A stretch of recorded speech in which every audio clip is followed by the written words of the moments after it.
Hey, good evening, everyone. This is Mark from Right Line Trading. I just want to start off by thanking you for um, coming into the webinar, and just tell you a little bit about myself. I have a lot of material to cover, and so I want to move as quickly as possible. I'm a graduate of the University of Pennsylvania, former professor at Jefferson University in Philadelphia. I've been involved in financial markets for over 20 years. And I began trading the futures and forex markets about 10 years ago. And as part of my thesis, I was involved in the optimization of a multivariable equation that involved underwater decompression. And the problem back then was that the Navy was doing deep sea dives. And bringing divers up from way down almost at the bottom of the ocean. On their way up, they had to stop at different depths and switch gas mixtures as they did in order to avoid getting underwater decompression sickness. The schedule that they used to come up, the gas mixtures that they switched, was a very complex physiological problem, I became involved in the optimization of all the pertinent independent variables involved in that process to optimize the equation and come up with the best way for the Navy to bring its divers up. So then when I became involved in the financial markets, I looked at the financial markets in the same way. They're a closed system, and they can be defined by a series of independent variables. And really the job is twofold. First, it's to determine what are the independent variables that move price on a given financial instrument. And then secondly, to put those independent variables in a multivariable equation and optimize them such that the ability to predict future price movement is done with a significant amount of precision. And that's really how Right Line Trading ultimately came about.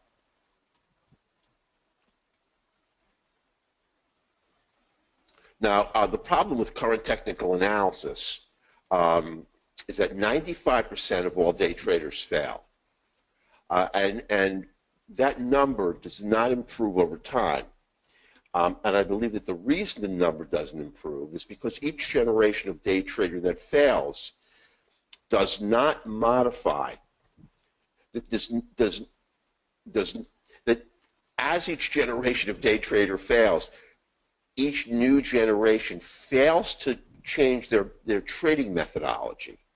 What they do is they accept a priori as being true exactly what the prior generation accepted as true that led to their failure. There's no ongoing modification process such that percentage, such as the failure rate of day traders improves over time. It just stays fixed at 95%. And that's unacceptable in any other field of endeavor. And as I said, the number fails to improve over time. Each generation of day trader fails to learn from the previous generation. And they accept current dogma without any mathematical verification. And if you do a Nexus-Lexus search, which is a world search of the literature in multiple languages, you will find that essentially no papers have been published looking at the mathematical quantification of the sensitivity, specificity, and positive predictive value of the indicators that we accept today as being effective.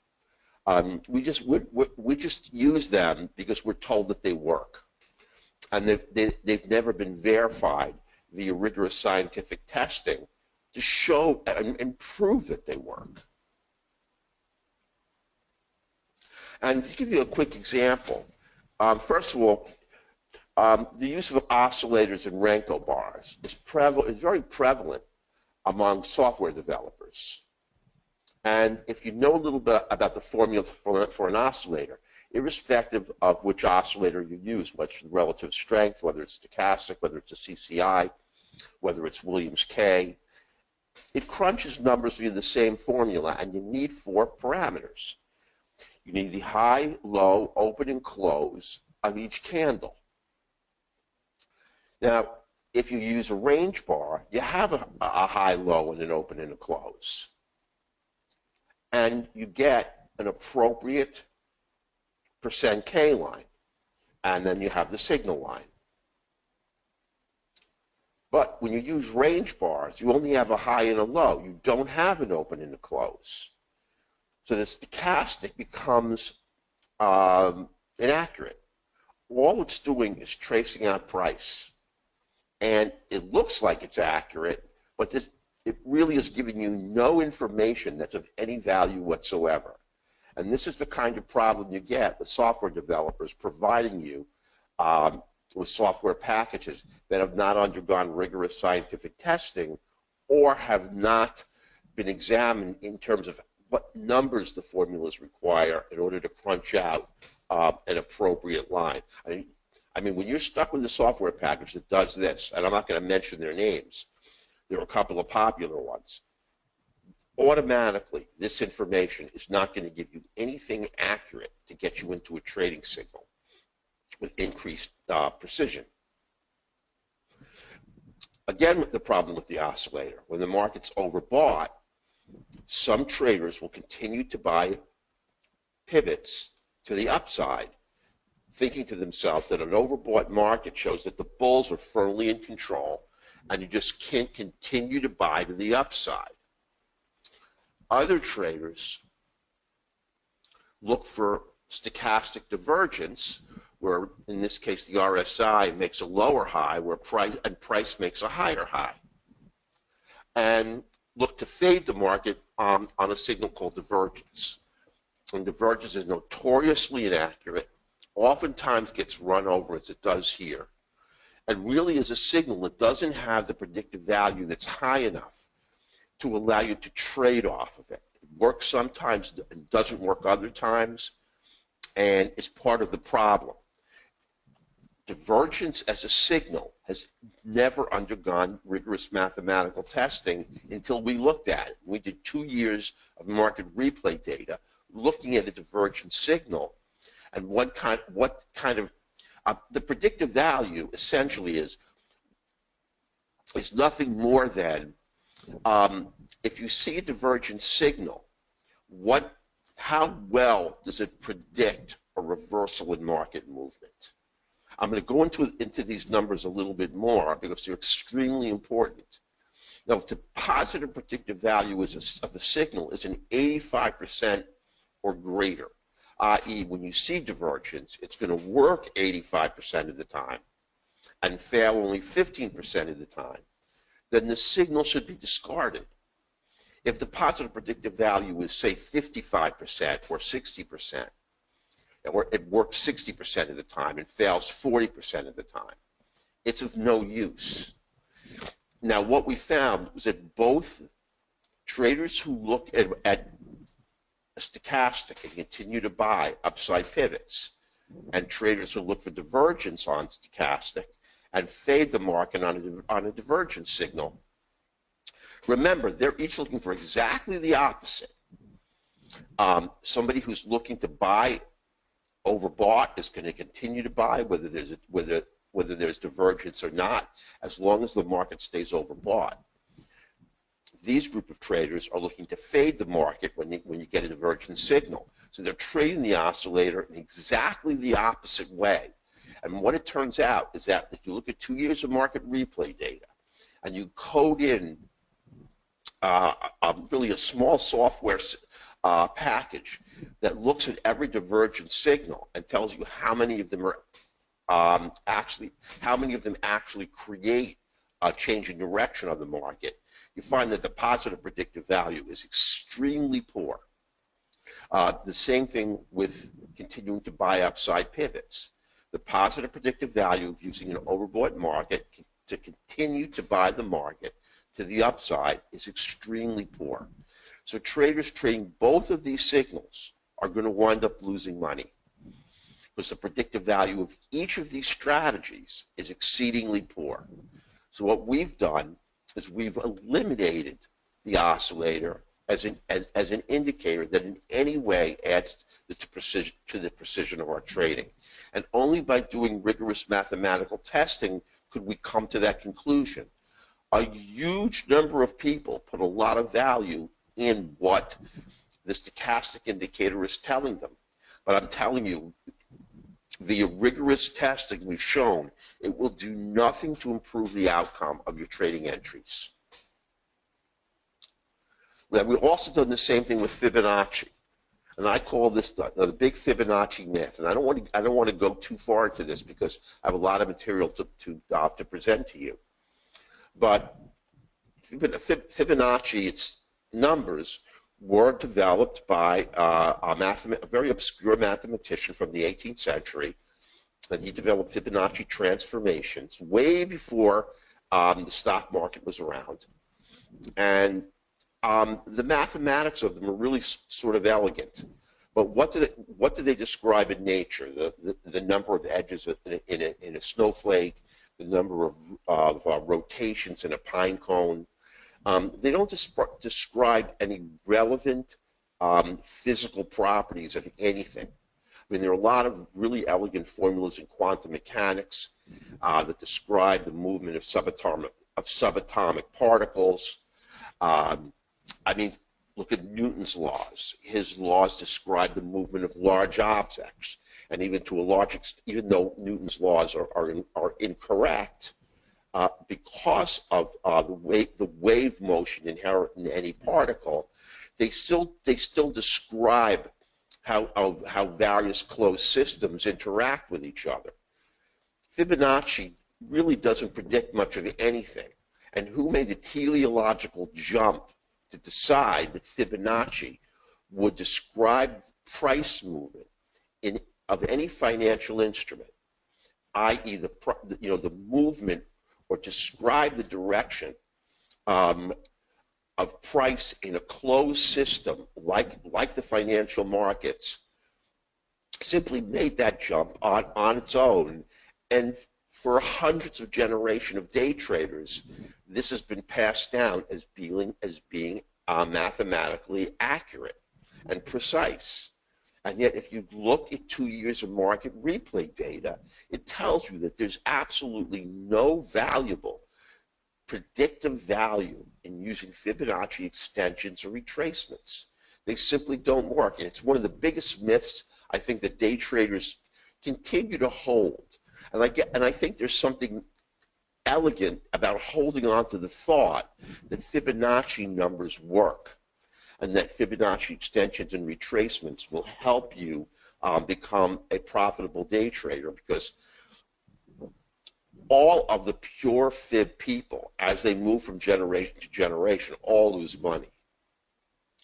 So the old ways die hard, and it must be hundreds of generations of day traders that have hung on to these same erroneous and misleading concepts and principles. And really, it won't be before you question the veracity of everything that you're taught that you're going to evolve and become a new generation of day trader. And that's the generation, and that's the day trader who actually makes money. And the first thing that you need is a basic software package that has been mathematically tested, in which all the independent variables have been defined, and each of those independent variables bring with them a sensitivity, specificity, and positive predictive value, such that as you add them into the software, they increase the precision of your trading entries and make you a very accurate day trader if you adhere to the principles. Now, I just want to go over this very, very quickly. Sensitivity. Now, if a software package cannot provide you the sensitivity and specificity of positive predictive value of each independent variable associated with the package, then it doesn't have any value at all. because the developer doesn't understand if it actually can make you a profitable day trader. You don't have these numbers. You know nothing about the software that you created. You threw it together. It looks like that it works, and it looks like it will sell, and it looks elegant enough to cause interest and have people buy it. But you can't tell them that it works. You have no trading record. You don't trade it yourself. And you don't know what the sensitivity, specificity, and positive predictive value of a trading entry is. Now, if you don't know that, then you can't sell it or use it or proffer to anybody that it's going to make them money. Now, if you trade with sensitivity, you're looking for all the true positives in price movement. So if you trade with a lot of sensitivity, you're going to try to get into an entry that always makes it to its first target. But the cost is you're going to get into a significant number of false positives. And those false positives are the moves that stop you out. When you trade with a lot of specificity, you're looking for all the true negatives, i.e. you're looking for all the moves that look like they're going to make money for you, but then don't. That's a true negative. And the ramifications of that is that you pull in a false negative. And that's a move that you think isn't going to make you money, but then winds up making money if you had taken the trade. Now, just from this scenario alone, which would you rather trade with, sensitivity or specificity? The worst that happens to you when you trade with sensitivity is you get into a move and you get stopped out. The worst that can happen to you with specificity is you miss a successful move and you just don't get in it, but you don't lose any money. So if you could theoretically trade with 100% specificity, you would stay out of every false move and only get into real moves. If you traded with 100% sensitivity, every time the market made a move that actually worked, you'd be in. So what you want to do is trade with specificity. Tilt your trading methodology in the favor of this number. Because day trading is not about the number of winners you take, it's the number of losers. And when you trade with specificity, what you're looking to do is filter out the losing moves. Now, the cost is going to be you're going to miss some market moves that go a significant way, that if you were in, may go 25 ticks. But that's what you have to do in order to keep your win percentage high, or to say it better, to keep the number of losers you get exceedingly low. Your trading methodology, first, second, third, and fourth, must be to keep your losers small. If you do, the number of winners you get don't have to be that large. Remember, if you get 2 winners and no losers every day, you're going to make an enormous amount of money. And that's trading with specificity. Don't worry about getting into every move that goes 25 ticks. Worry about staying out of every move that only moves 2 ticks. That's what you have to be concerned with. And I see most day traders more concerned about getting into every move that runs than staying out of every move that only goes 2 ticks and comes back and stops you out. This is what you have to trade with specificity. And the software has to become complete with an inherent sensitivity and specificity associated with each trading entry. Now, if you take sensitivity and put it over specificity, you wind up with a positive predictive value, which is your win percentage. But the other independent variable that you have to factor in is prevalence. Now, I'm going to ask you a question, and all of you can answer it yourself, is when is the prevalence of a successful trade most likely to take place in a financial market? And the answer to that is when the market is trending. When the market is in a trend, the prevalence of getting a successful trade or a winning trade is remarkably higher than the prevalence of getting a successful trade if you trade in chop. So the software must define with incredible precision when you have a trend and when you're in chop. If you can't define prevalence, and even though the sensitivity and specificity of your trading entries are fixed, the positive predictive value or win percentage is going to drop. So it's really all about the math. And if these numbers have not been calculated based on the indicator's sensitivity and specificity and on prevalence, then you have no way of knowing how well that software is going to perform for you in a live market.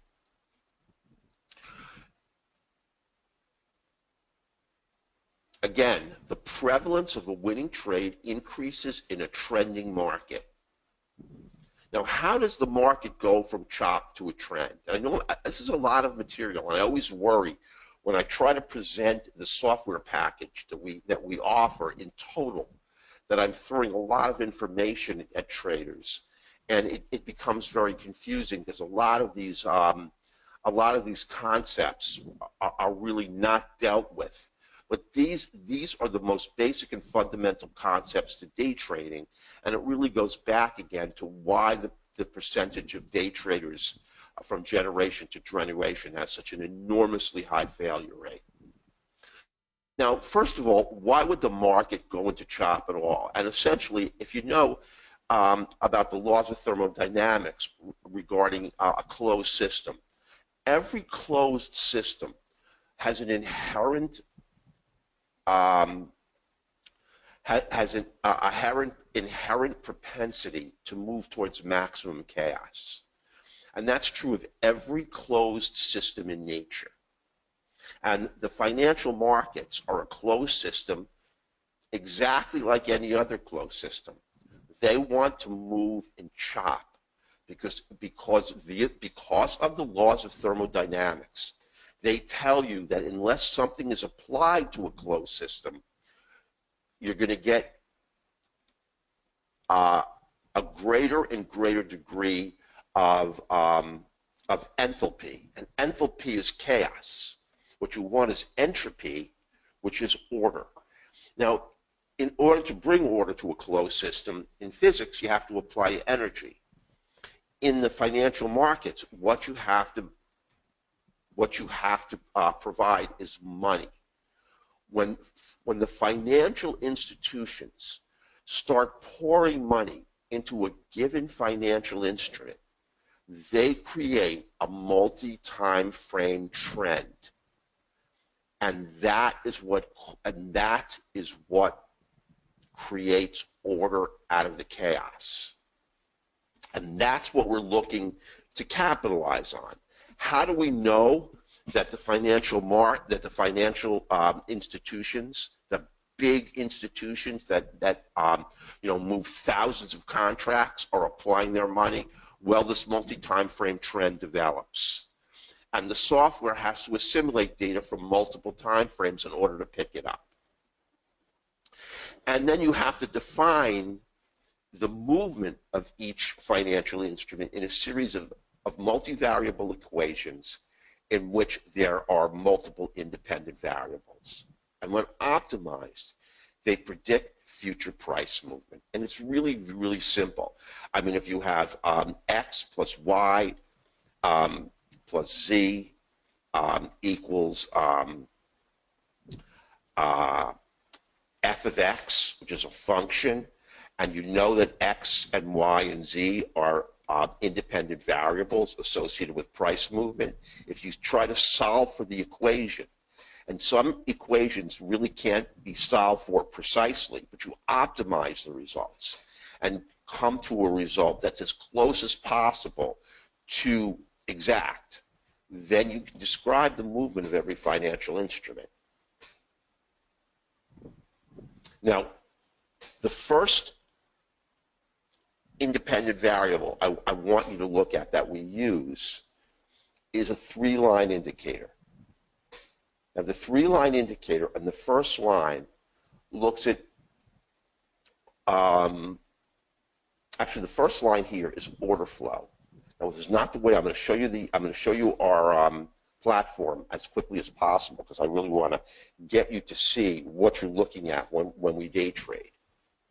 And actually, I'm doing pretty good for time, and I'm going to slow down a little bit because I don't want everyone to, to get confused and run because again, it's a lot of material. And what the first line does is look at order flow on a multi-time frame basis.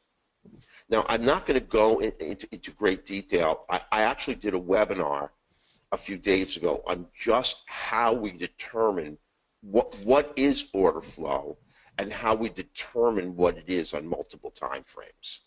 And I'm not going to go in this webinar into how we determine what order flow is, but it is simply a moving average of the delta. And the delta on any given candle is whether there's more buyers or more sellers at the multiple tick levels. If it's a 5 range and you have 5 tick levels, or if you have a 377 tick, or you have a 3-minute, you're going to have a certain number of tick levels. And in each tick level, there's traders at the bid and traders at the ask. And it looks at whether or not there are more traders on the bid or more traders on the ask at each candle. And the difference is the delta. If there are more buyers, you get a green delta. If there are more sellers, you get a red delta, and it's a number. And then we take the moving average of that number on multiple time frames. So when there's an overabundance of sellers, then we have a red line. And this tells us that order flow is to the downside on multiple time frames. Now, the three-line indicator, since we developed it, we learned that stochastic has no predictive value whatsoever. So line 2 is missing, and this 3-line is now the 2-line indicator, but we never changed its name to keep from confusing people who are on the platform. So all we do is wind up confusing all the new people on the platform, because they say, my 3-line indicator only projects 2 lines, and we get that all the time. In fact, we got emails today, my 3-line indicator is only projecting 2 lines. And that's the reason is the stochastic direction has been removed. Because via the use of 2 years of market replay data, we found that the stochastic direction is not an independent variable. It depends on order flow and momentum. So this is really just an indicator that looks at it's called an epiphenomenon. Whatever order flow and momentum do, the stochastic is going to follow. And if it doesn't independently determine the direction of a financial instrument, order flow and momentum do. These are the 2 independent variables. So the 3-line has become a 2-line, and we look for an alignment of order flow and momentum to the downside, where you get red, red, and we look for an alignment to the upside, where we get green, green. Now, you can have any of these, order flow or momentum, aligned to the downside on the longer term time frames, but not the shorter term. And that's when you get orange. Or aligned to the upside on the longer term, but not the shorter term, and that's when you get blue. Now, since longer term time frames rule, you can take a long trade with increased precision if the 3-line, which is now 2-line, has a green or blue.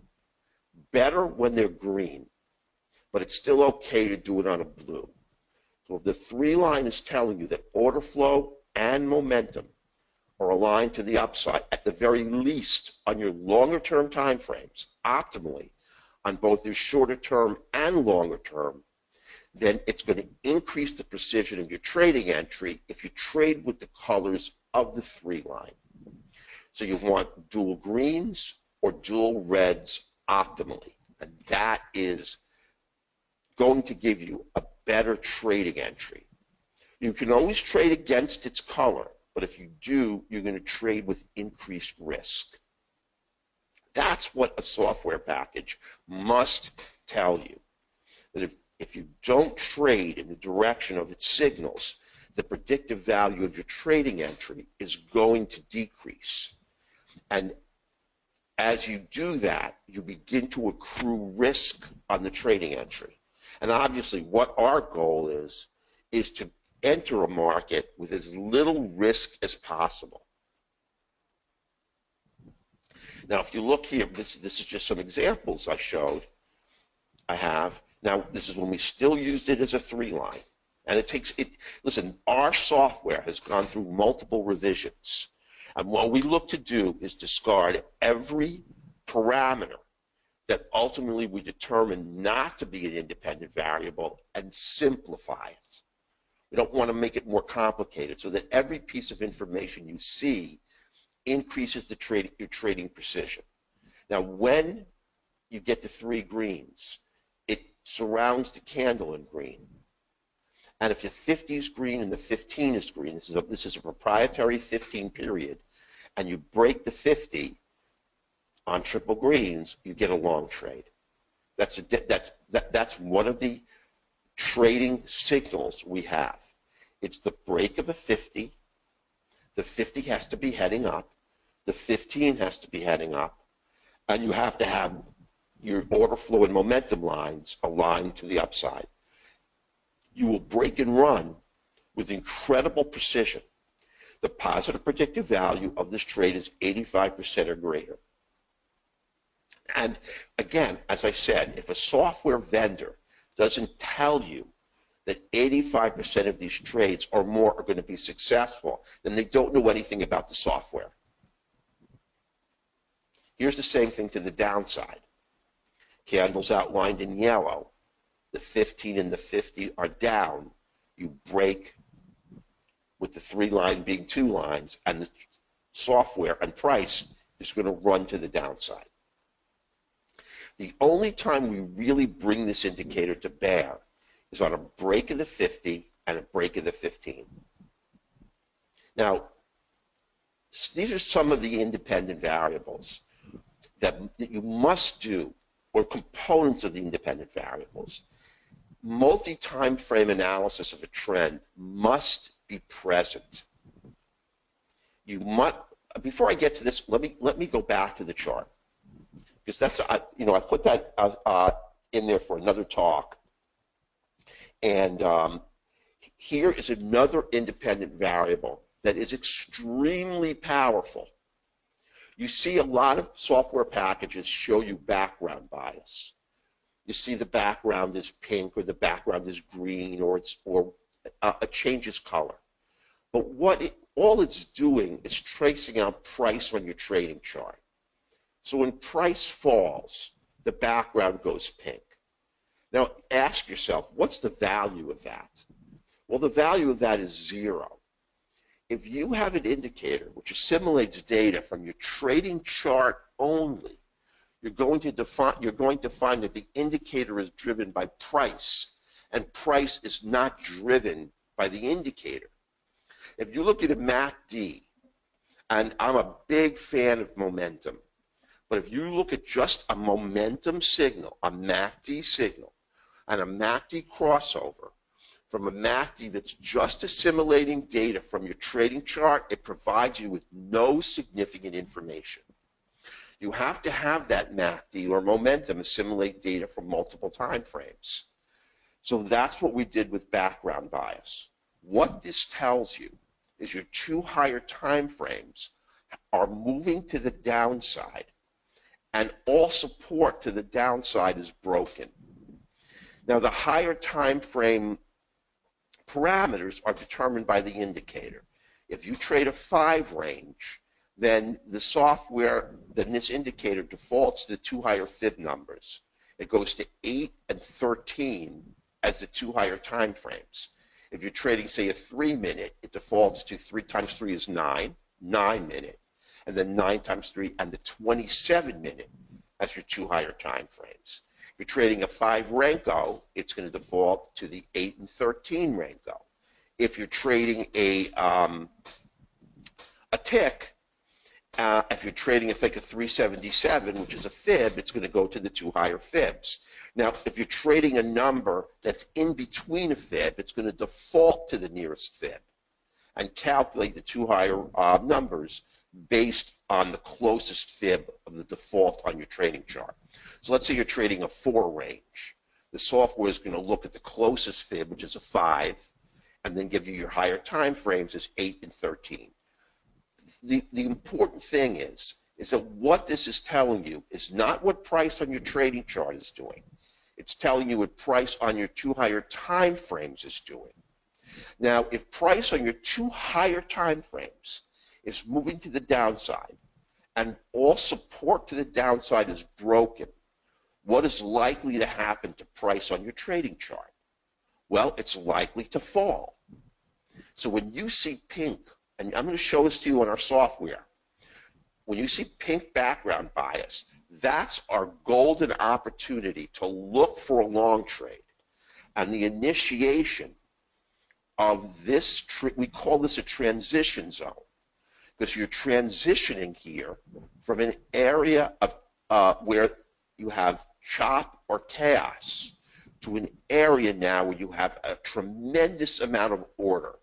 Your two higher time frames are now aligned to the downside, and they're going to bring order to the direction of your trading chart. This tells you that institutional money is flowing to create this kind of really nice trend alignment. And remember, you want to take a trade in a trending market, and this is really helping you to define when a trend is present on multiple time frames. Now, the first retracement in a transition zone is an entry, is an automated algorithmic entry on our system. And we had 10 winners in a row on this system until we had 2 losers yesterday. So now we're 10 and 2 on the signal. But again, I don't want to give you I don't want to throw too much at you. But this is an indicator that provides you with a significant amount of precision on your trading chart. It's not moved by price on your trading chart. It moves price on your trading chart. Now, this is our transition zone. It's the first retracement. It's an algorithmic entry, and this is a 14.25 point move on the E-mini. And this is an 11.75 move on the E-mini. When price rotates and you get an early retracement in the transition, and we have a very big trailing stop, it allows price to move. We ride the price all the way up. You can only do this when your two higher time frames remain aligned to the upside. It's going to drag the price of your trading chart up. As long as that alignment continues, the institutional money is pushing the markets to the upside. Now, here's the other big predictor of price movement, and these are called our quant lines. And what quant lines are correlative markets. In each of these 2 lines, there's 3 markets. And these markets either move in the direction, in this case it's bonds. So when if what we want to determine is what markets go up when bonds go up and what markets go down when bonds go up. Those markets correlate with the direction of bonds. And they either correlate directly or they correlate indirectly. As long as they correlate 0.7 with a correlation coefficient of 0.7, i.e. they're going to move in the same direction as bonds or in the opposite direction of bonds 70% of the time or greater, they go into these quant lines. And what is this telling you? Remember, these lines are not created by anything on your trading chart. They are created by 6 other markets. And these 6 markets are telling you about money flow. Now, money is flowing in these 2 areas where they're dual greens into markets that go up when bonds go up or down when bonds go up. Now, in the course of a day, what is really going on?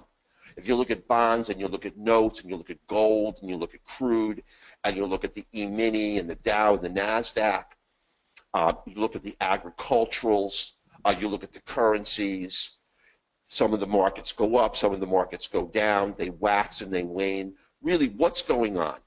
And it's really important for you to understand that really, for any intents and purposes, there's a fixed amount of money in all of the futures markets at any given time. And why do some markets go up and some markets go down? It's not that the institutions are pulling their money out and then putting their money into the futures market. What they're doing is they're rotating their money around. When risk is on, they're going to be in equities. They're going to be in stocks. When risk is off, they're going to be in the safer financial instruments like bonds, like notes, like precious metals, in some currencies. So really what's happening in the course of a day is that the institutions are simply rotating their money across sectors that they consider to be the most favorable in terms of what's going on. I mean, a bullish weather report comes out that favors, the agriculturals. They're going to move their money there. If there's a lot of great earnings reports, they're going to move their money, and I'm just giving you examples, they're going to move their money into stocks. If there's less indecision, they'll move their money into stocks. When there's a great amount of, like an upcoming election, look at what's happening to the stocks. They're just falling. I think they've fallen for 7 or 8 straight sessions because the institutions are moving their money into gold is skyrocketing again in price. They're moving their money into safer investment vehicles. And this looks at that kind of money flow. So when you get a dual green, you know that all the markets, not bonds, but all the markets that go up when bonds go up are going up, and all the markets that go down when bonds are going down are going down. I'm sorry, that go down when bonds go up are going down. So this is telling you that money is flowing into bonds. And bonds go up because money is flowing into them. These dual green lines are not created by the price of bonds going up. Bonds go up because the lines are green. That's the key to why this is an independent variable. When these are yellow, it tells you that the correlative markets are moving in all different directions. They're all moving in chop because the financial institutions are not pushing money into any of these markets in any specific way. The financial institutions have moved back, and this is when you want to stay out of the market. And you look right here. When you get dual green, these are the quant lines on the E-mini. Now, it doesn't give you an entry. It simply gives you a bias, the direction you want to trade in. And I'm going to give you so many examples. When you get triple greens, this is 9 markets. This is going to move the E-mini to the upside. The same thing here. It's going to move the E-mini to the upside. When you don't have the triple greens, or you don't have the triple reds, or you get them for a short period of time, you're moving in chop. It's very, very hard to get an entry and to get a successful winner. The other independent variable that's extremely important is market profile. And let me just see where my time is here. And I don't want to run over time, and I'm getting there. But market profile defines the value area high, value area low, point of control, and essentially establishes a fair price for any financial instrument. That fair price is between the VAL and the VAH, value area high and the value area low. That is extremely important. These are strong areas of support and resistance, and you would be have to be very cautious trading into them. You can see here, price breaks, retests, and moves up. Price breaks, doesn't test. It just comes through, retests, and moves up. It hits the point of control, comes back, retests again, and falls. We always play a break and retest off of one of these lines. If the correlative markets are green, background bias is green, you break, come back, continuation to the upside. This continuation entry to the long side is going to have a very, very high positive predictive value of getting you a successful trade. And now here is the, I tried to show it, it didn't come out too great, but it's a break and retest, and these are two winners. And this is actually two live trades I took, because you can see these are the, if you actually have the entries and the exits print on the chart, these are the two trades. It didn't come out that well. Now you also wanted to find, as I had mentioned, the slope of the 50, the slope of our 15-period proprietary. It's not an EMA. And you also wanted to find price action. And I know this is a lot of information, and I feel like you're getting overdosed, because I've listened to 1 million webinars, and a lot of them don't provide you with any information about the software. They just provide you with information in a very cursory way. Don't go into the trading methodology. Don't go into the signals and then just simply ask you to buy the software. And what I'm trying to do is to show you exactly how we trade.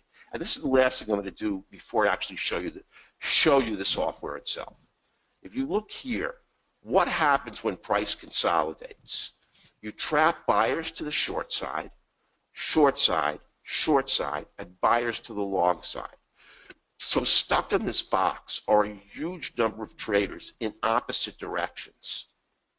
And they really want the market to break in their direction. But what is most likely to happen is if the market isn't oversold, and we use a different parameter to define overbought and oversold, the market is always going to break in the direction of the trend. So you're going to, these trapped buyers in a counter trend direction that are calling bottoms are going to get stopped out, and it's going to push this trade down with two forces.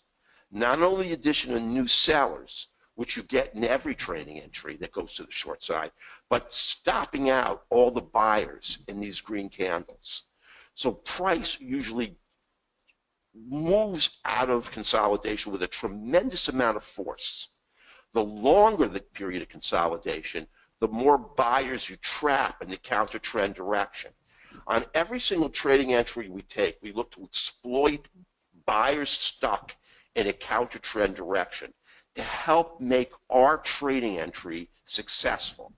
The software system actually gives you an entry called a consolidation entry. And we have a completely automated system that had a $260 winner today on the gold market. It trades 6 markets automatically, and it's really running up an impressive equity. And I'll show it to you. It's all on our website. And it takes consolidation signals, and what it took today was a C candle.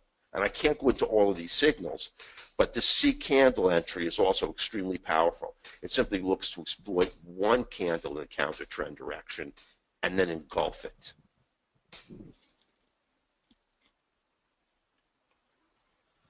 And here's an example of taking a trade out of consolidation. If you see right here, that's the triangle. And the system actually calculates consolidation for you. You can see these dual red lines and this blue line. That's a software-generated consolidation channel. And as soon as the software senses a move to support on an uptrade, intra-candle, you get this triangle. On the algorithmic automated system, it puts you into the trade automatically. If we're in the trading room, I'm going to call a long trade. At the close of the candle, you're going to be in one tick above the close, and you can see the force that a move out of consolidation takes. It's usually a very forceful move. The positive predictive value of this trade is immensely high, and the consolidation entry and move is the one that I like the most. You have to have the 50, either yellow or green, and the 15 must be green. And here's the same signal to the downside. You have the move down, and you see the software calculating the channels, trapping traders in the counter trend direction. Here's your signal to take the trade, one tick below the close of the candle to the downside, and you make 10 ticks. This is a very, very lucrative trade. 40 ticks is going to make our maximum, take out our third target at $400. 10 is going to take out our second target and give us $250. Now you see here, you do get a consolidation signal, but you can't trade into an unbroken trend line. So the algorithmic signal will censor, and discretionarily in the trading room, we don't trade it. Here's our C candle entry, but it's the same principle. Here's the A, the beginning of the trend. Here's the B, the counter trend candle. And these I didn't put these in here. These were all put in by the software, calculating the ABC pattern, which is the only component of Elliott wave that we use. Now, when the C engulfs the B, now by default, I made the B magenta. You can make it any color you like, or you can keep it the same color as the candle. It'll be an up candle or green. I like to see a B. Now, when a B forms, I have an audible alert, because if I know that a B is formed, I know that I have a potential for a C, and the C is going to flash intra-candle. You're going to put your entry in one tick below the close of the C on a sell stop. Now, if the C doesn't mature, it won't hit your entry and the trade gets canceled. If it breaks and hits, it's going to run, because you're going to stop out everybody in this B candle, and again, you've got two forces pushing this trade to the downside. It meets our criteria. The 50's down and the 15's down. Here, the 50's up and the 15 is up. You have the A, the beginning of the trend, two green candles in a row define a trend by price action dogma, candlestick candlestick dogma. The B is the counter trend candle. Now these traders are trying to call a top on crude. They're trying to say that from here crude's going to head back down, because this is a short candle. The C engulfs, and bam, you get a move to the upside. And you see, here's a C, but it doesn't meet our criteria. The 15 is up, the 50 is down. You're trading into an unbroken trend line, and on a short, you have rules. The 15 must be below the 50. On a long, the 15 must be above the 50. You always have to trade on the same side as the 15. And in order to take a short, the 50 and the 15 have to be down, and the 50 and the 15 have to be up. I'm really going into specifics on the trading methodology, but it censors. You're going to get C candles. These are just trading price action. And they're looking at price, and they're looking at market structure. But what we have to do is analyze the nature of the candle and determine whether it meets our criteria. And if it does, we're in. But the system is going to call these out. The algorithmic system will be automatically in this trade because it meets its entry criteria. The algorithmic system will be automatically in this candle. In the trading room, we're going to be in this candle because I'm going to yell out. We're going to buy an up close. And what we have to do is press a button, and our software will get us in one tick above the close to the upside. Now, this number is the total contracts traded per minute. And another independent, I'm going into a lot of independent variables here, and again, I hope I don't overload you, and I'm getting to an hour. I'm going to try to bring this to a close, but it's a lot of what I'm trying to do is I'm trying to give you as much information as I can in a short period of time to show how much effort has been placed into the software to define the independent variables to get you into a winning trade. Now, this is the most unique volume indicator that I've ever seen. No volume indicator, I believe, on the internet or in any actual, like this is a NinjaTrader chart. All of the volume indicators calculate volume per candle. And volume per candle is irrelevant because if the candle formation is quick, the candle will accrue a smaller amount of volume. If candle formation is slow, you can accrue a significant amount of volume in that candle. And so you have what you have for most volume indicators is you have two independent variables. How fast are the candles forming is one independent variable, and two is how many contracts are crossing per unit period of time. This number here and this volume indicator is simply tracing out number of contracts crossing per minute, irrespective of how fast the candles are forming. Because we don't care how fast the candles are forming. We want to see what kind of volume is crossing in this particular financial instrument. So this will sit below the candle, but then this is going to move to the left faster than this will. And this is going to tell you contracts per minute. And when you get to know your financial instrument, like crude, we want to see 300 to 400 on a minimum contracts crossing per minute. And if we don't see that, we know that in a light volume environment, we're more likely to get a losing trade because trading is all about market sentiment, and you want a large number of traders to be throwing that sentiment around. Like you have the engine, but you want to have a lot of gas in it. So this gives us an absolute finite number for contracts crossing per minute. And when more contracts cross per minute than the average over the last 15 minutes, the spike turns black. And you can have it turn any color you like, but I have it go from orange to black. And I know, and this is what tells you instantaneously when that financial institutions are now involved in the trade. You'll see that contracts per minute start to fly instantaneously.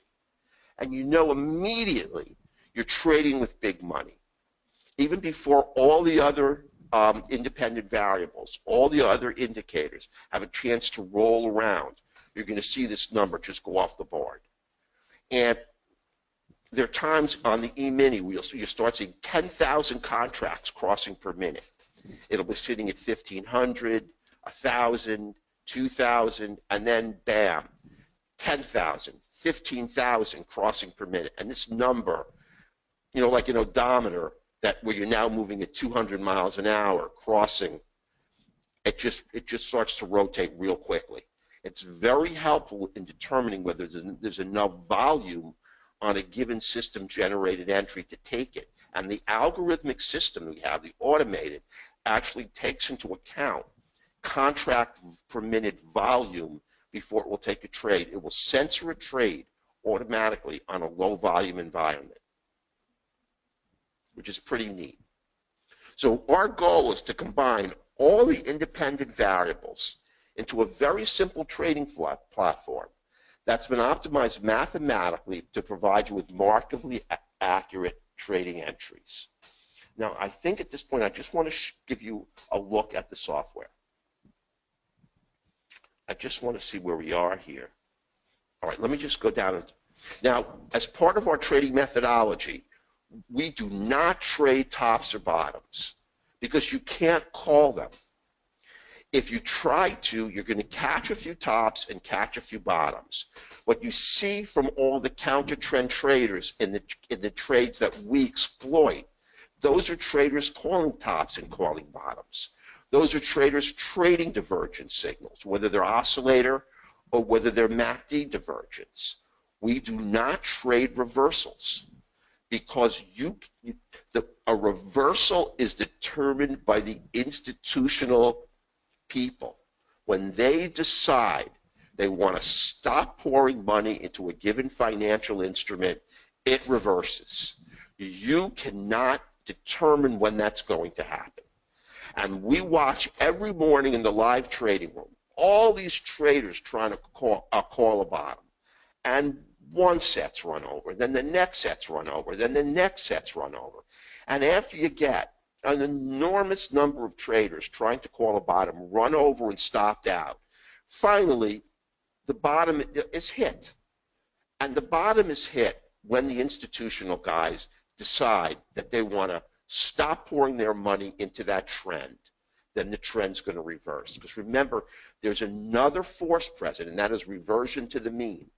The market always gravitationally wants to pull back to the 50. That's why the 50 is there. And it will start to do so, but only when the institutional people stop pouring their money in. So there's no way. And this is what kills traders. They're given software and told to trade tops and bottoms. They're told to counter trend trade, in which case you're trading against the direction of institutional money. You're counter trend trading, same thing. Trading potential breakouts. No software can predict that a move is going to continue, which is why all we trade are retracements and then a move back into the direction that's determined by the institutions, the trend. And trade retracements and continuations in a multi-time frame confirmed trend with multi-time frame market structure and alignment are the entries that are going to make you money time in and time out. And I've been doing this for 15 years, and I have not found another signal that can do it better than this one. I'm not saying that we have the only software that can make you money, but I'm telling you we have software that will make you money, and 99% of the software out there doesn't take any of these factors into concern. It's as every indicator is working off of data from the trading chart. The indicators have not proved to be independent variables. All you're doing is trading signals that are created by something else. And we're showing you, I'm showing you right now what that something else is. Now I'm just going to show you a few quick ones. Here's a move up and a retracement right to the point of control and a continuation on these. This is the quant lines. All three quants are green. This is the E-mini, and the E-mini is very tough to trade. When you take a trade where all of the quant lines are green, the 50 is green and the 15 is green, on a move up and pull back to support and continuation trade, high probability winner. Greater than 85% of the time, you're going to get a move. Here's a move to the downside. Pink background bias. Your two higher time frames are moving to the downside. All support to the downside is broken. Quants are red, red, red, telling you that all the correlative markets of the E-mini that are supposed to move down are moving down. All the correlative markets that are supposed to move up when the E-mini moves down are moving up. So money is flowing out of the E-mini. The institutions are participating big time because you've got a 3 time frame alignment trend-wise. Your trading chart and your 2 higher time frames. You were trading in the direction of the trend. You have to wait for a pullback and continuation because nothing can guarantee if this candle's down, the next candle isn't the retracement that's going to take you out. You have to trade the retracement and wait for it to continue. And this was 4.75 points. Again, the same thing. The move up, the retracement, and continuation on triple green quants. Now, this is a dashboard. This is something that actually does all this. If you trade the Forex, and you see that's bias, the quant, the 15, it has volume. You can watch 12 Forex pairs at the same time and simply wait for the dashboard to give you a trading alert. You pull up that financial instrument, in this case it's the euro yen, and you look for a trading signal there. You can take a trade really with a tremendous amount of specificity. This allows you to trade 12 to 15 Forex pairs at the same time. You can also do this with stocks. Since there aren't that many really good futures markets, I don't want to sell you something I don't think is going to help you. Unless you want to trade the Dow, the NASDAQ, the E-mini, gold, crude, all those markets at the same time, the dashboard's not going to help you. If you want to trade 5, 6, or 7 futures markets at the same time, it's going to show you all of those independent variables in this dashboard, and when they all align, you get an audible visual alert that's going to snap on, and you can bring that chart up. Now, I just want to show you our transition zone trade, and then we're going to go to the platform. And I'm glad, I mean, almost everybody's still in the room, and I really, really appreciate it. This black line is not an indicator. It shows you that our automated transition zone software has snapped on. It snaps on at every transition zone, and that is when the 2 higher time frames go to pink. And then what it looks for is an early retracement in the trend. Remember about retracements in a trend. When the pink or a multi-time frame alignment to the downside is early, it hasn't matured, and you catch an entry, you really get a runner. And this was a 34-tick trade. It made $360 on only 2 contracts. And we purposely only trade a small number of contracts in the room to allow everyone to trade. I mean, I could have, put 4 in here or 8 and given a, $1,000 figure, but I don't have to wow you with big numbers. This took 10 winners in a row. Yesterday, it finally got burnt for 2 smaller losers because we looked to really, really minimize risk by closing a short trade on an up candle and closing a long trade on a down candle. So you're never going to take a full loser on a trade. So there were 2 small losers, and I'm sure we're going to get another 5, 6, 7, or 8 of these in a row that are going to be winners. It's the most conservative entry I've ever seen. We take it discretionarily in the trading room, and we have an algorithmic system that trades the transition zone as well. Automated, and gets you in right when that black line shows you it snaps on. Here it is again. The black line snaps on, and this is the retracement. And this is, I think this is the same thing, just to look back. This is on crude. Okay, so let me quickly run over to the, to the software and pull out of this. Here's just today in the market. So let me move it over. Now, this is just what this is exactly what I just showed you. Whoops. I pulled something up here. Hold on, let me get rid of this. What I just showed you in slide form, you have the move down, you have the retracement, you see this is your beautiful background bias color, and you have triple quants. Now remember what we talked about, order flow and momentum? There's the line. You also have order flow and momentum aligned to the downside. Essentially, this is a huge independent variable. Order flow is another independent variable. Momentum's another independent variable. Background bias is an independent variable. The 50 and the 15 heading to the downside.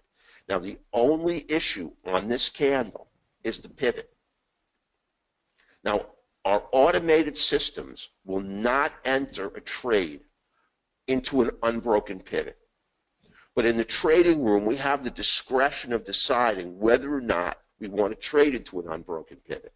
And because you have so many variables here telling you that the market is going to continue to the downside, on a discretionary basis, we're going to take that short. And that trade is going to go 3 points. And here's the signal again.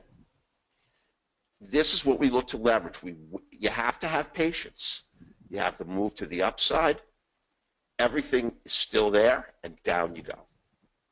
I'm not going to scale it, but it's a really, really nice move to the downside. That's really the key. Now I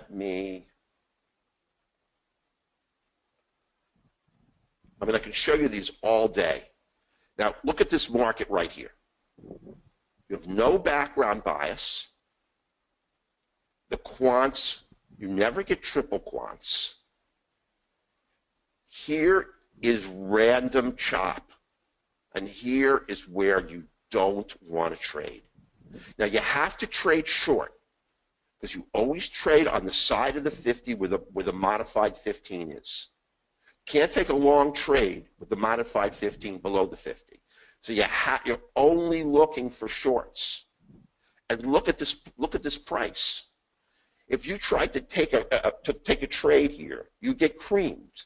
Now, the fact of the matter is you do get a trade, but it's too risky. Here's a consolidation signal. But the 50's heading up. The 15 is just crossing the 50 to the downside. But the thing is, you've got 2 quant lines out of 3, which is pretty powerful. And you've got order flow and momentum aligned to the downside. So if you traded it, you did make a winning trade. But this is where the signal is too risky. You just don't want to take it, even though you have some, because you have some of the independent variables aligned, but in my opinion, not enough.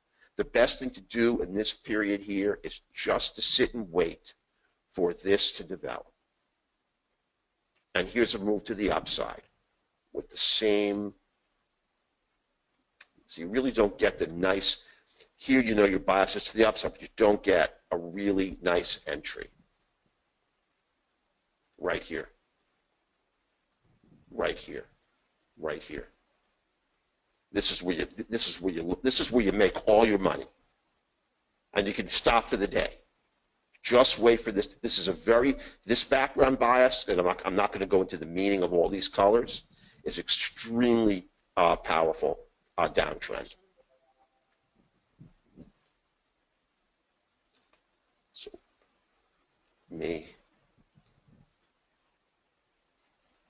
here's a transition zone trade for 10 ticks. Right here.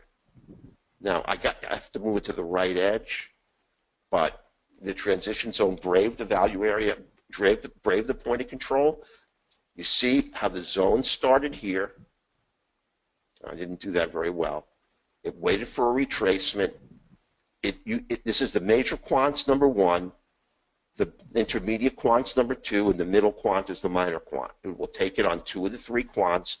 Order flow and momentum are aligned, and we got 2 points on the transition zone. And then look at this continuation trade right here. This has everything aligned. All 3 quants and order flow and momentum. Now, it's moving into the value area high, and that's an area of resistance to the upside. But what is the likelihood that value area high is going to hold when you have so much going for you on the trade? Remember, every trade that you take is a risk assessment. You look at all the independent variables you have, best background color, the fact that you have all 3 quant lines aligned to the upside, telling you that money is pouring into the E-mini. You have momentum aligned to the upside on multiple time frames. This uses your trading chart, but it also uses 2 higher time frames. They're all aligned. Same thing with order flow, all aligned. And there you get your nice winner. And then, I'm trying to see what happened here.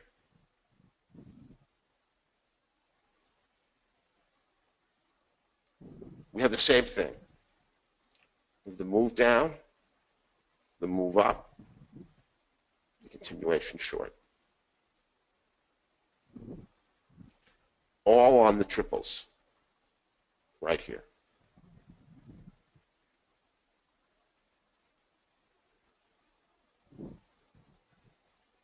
Now I'll show you crude.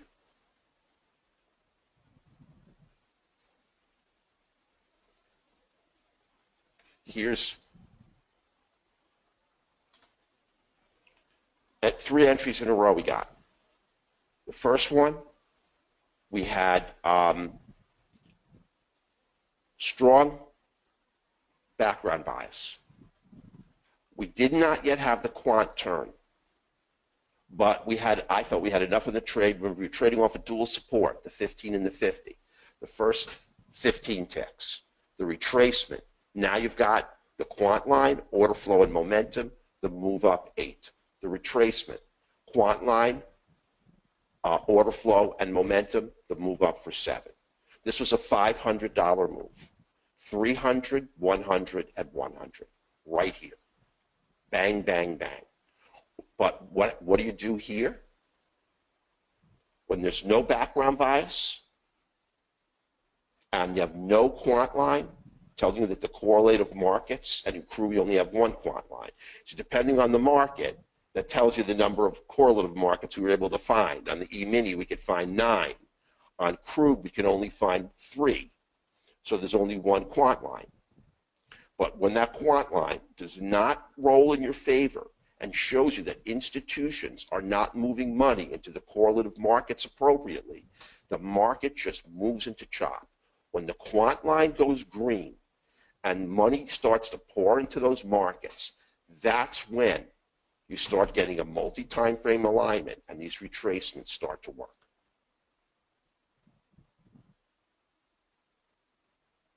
Now, I just don't want to bore you here. So see, here's a trade I remember with this happened. You just can't get into. The market just collapsed.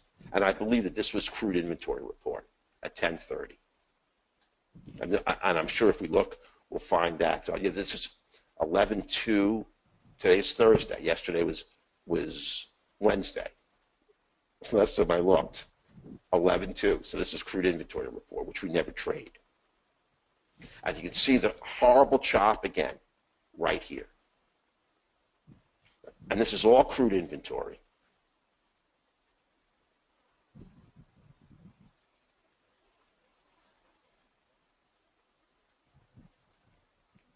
Now here's a 33-tick trade right here on the quant, order flow, and momentum.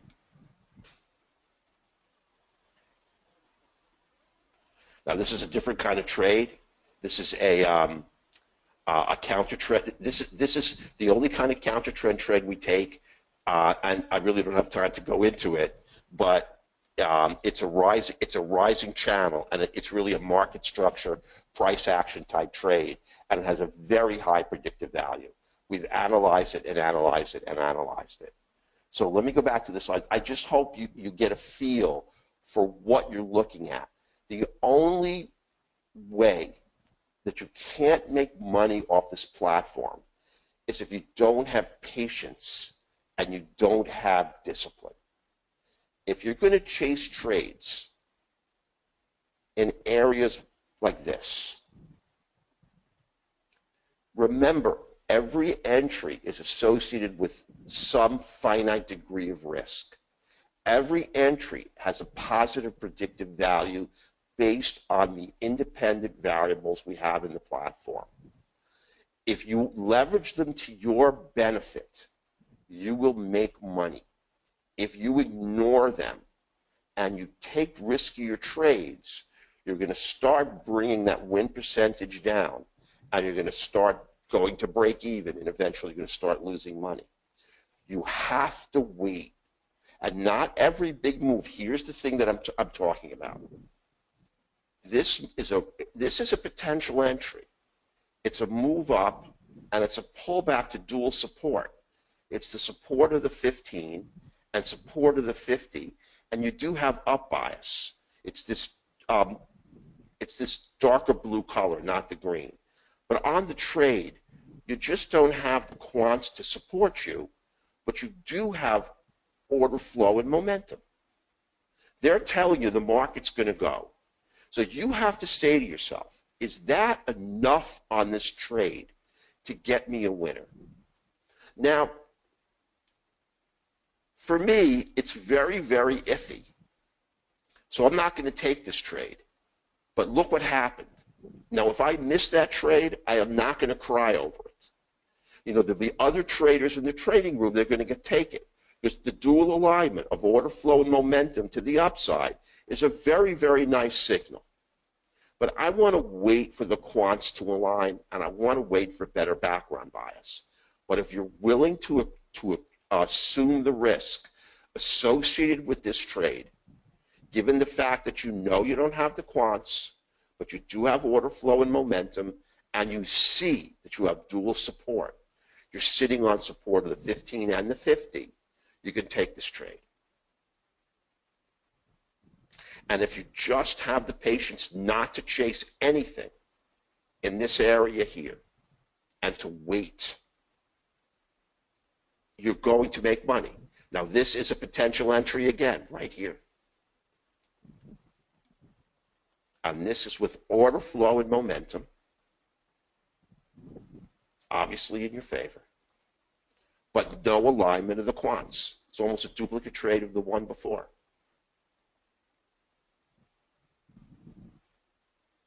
If you take it, you're going to have a nice winner. But there's just a little bit more associated risk. And that's the thing you have to do. You have to make a risk assessment. And you can see here on this entry, you have two quants and you have order flow and momentum, but you're trading into the point of control, which is a strong area of upside resistance. If you decided to take the risk on the trade, you would have gotten stopped out.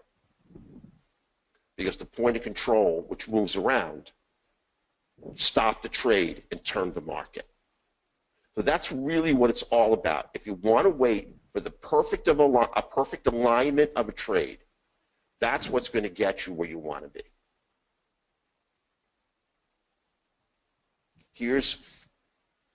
I think here's 6 winners in a row. Here's 7 ticks for 75, 5 ticks for 62.50 on a total alignment of everything. A riskier trade. Here I traded order flow and momentum for 13 ticks. And here was another transition zone winner on 2 quants for 14 ticks and 212.60. And only 2 contracts to make that much money on the E-mini is really nice. Went 3.5 points on this transition zone. So let me go back to the slides, if I can find them. One second. And I'm just going to close out, because we do have a special. I just didn't put it up here. I didn't have time to throw it in, and I'm sorry. And I have to go all the way down here. Let me find out where I am. Remember, I mean, I'm telling you that if you have patience and you have and you don't worry about letting trades go that can potentially run, and that's really the biggest thing I find, is that traders just are very concerned about getting all the winners. It doesn't make any difference about getting all the winners. All you want to do is get a winner on your entries. Let the other trades go. There's that. This is our NTD. This is our patented trade execution platform, and it really helps you trade. Let's say you want to buy on an up close. You just hit this button, and hitting that button is going to get you the trade without having to chase the entry on the NinjaTrader dome. If you want to sell on a down close, you just hit this button. Now, let's say you're taking a short trade and you want to protect your profit if it's a loser. You close on an up close. You don't let it come all the way back. If you're trading an 8 range and it goes 3 or 4 ticks in your favor and then reverses and is going to close on an up close, take it out. Close on, let's close on up close here. Close on.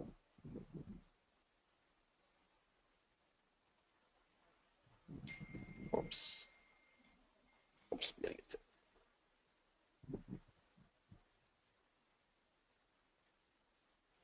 So just hang on 1 second, okay?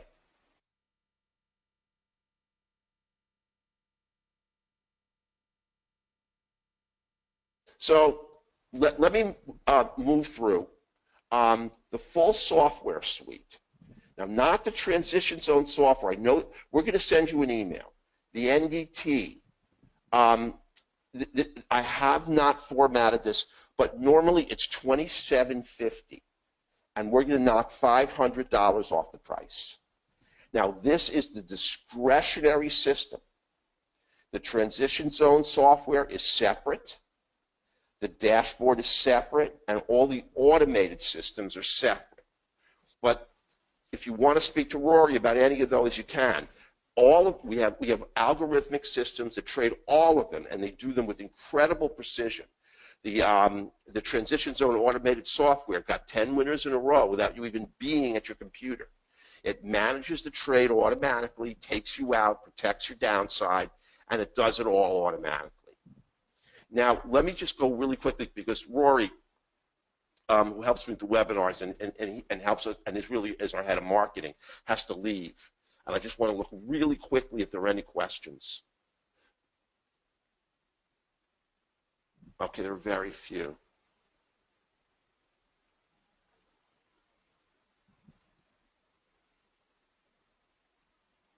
Okay, well, you know, Dan, if they've done that using Fibonacci, more power to them. I mean, listen, I'm not going to diss anybody, or like I said, I'm not going to say we're the only trading software that works. We have done extensive testing of Fibonacci and not found it to be successful. And I am just definitely not going to, you know, I just don't have anything to say about that system. I didn't see it, but I certainly believe you. I really do. Yeah, the entry is taken at the close of the candle. Correct, Pamela. Now, if you have any other questions, you can give me a call, give me an email. I know I gave you a lot of information, but I just wanted to acquaint you with the system. And we're going to send this webinar out, a copy. And again, if you need more information, just give us a call. You have the discount for 4 days through Sunday, and we'll be more than happy to answer any of your questions. And I really, really appreciate your time. So everyone have a great evening, and I thank you very, very much for coming in. And like I said, I'm not going to tell you we have the only software system that works, but we have one of the few that does. So thanks a lot, and have a great, great evening, everybody. Bye-bye.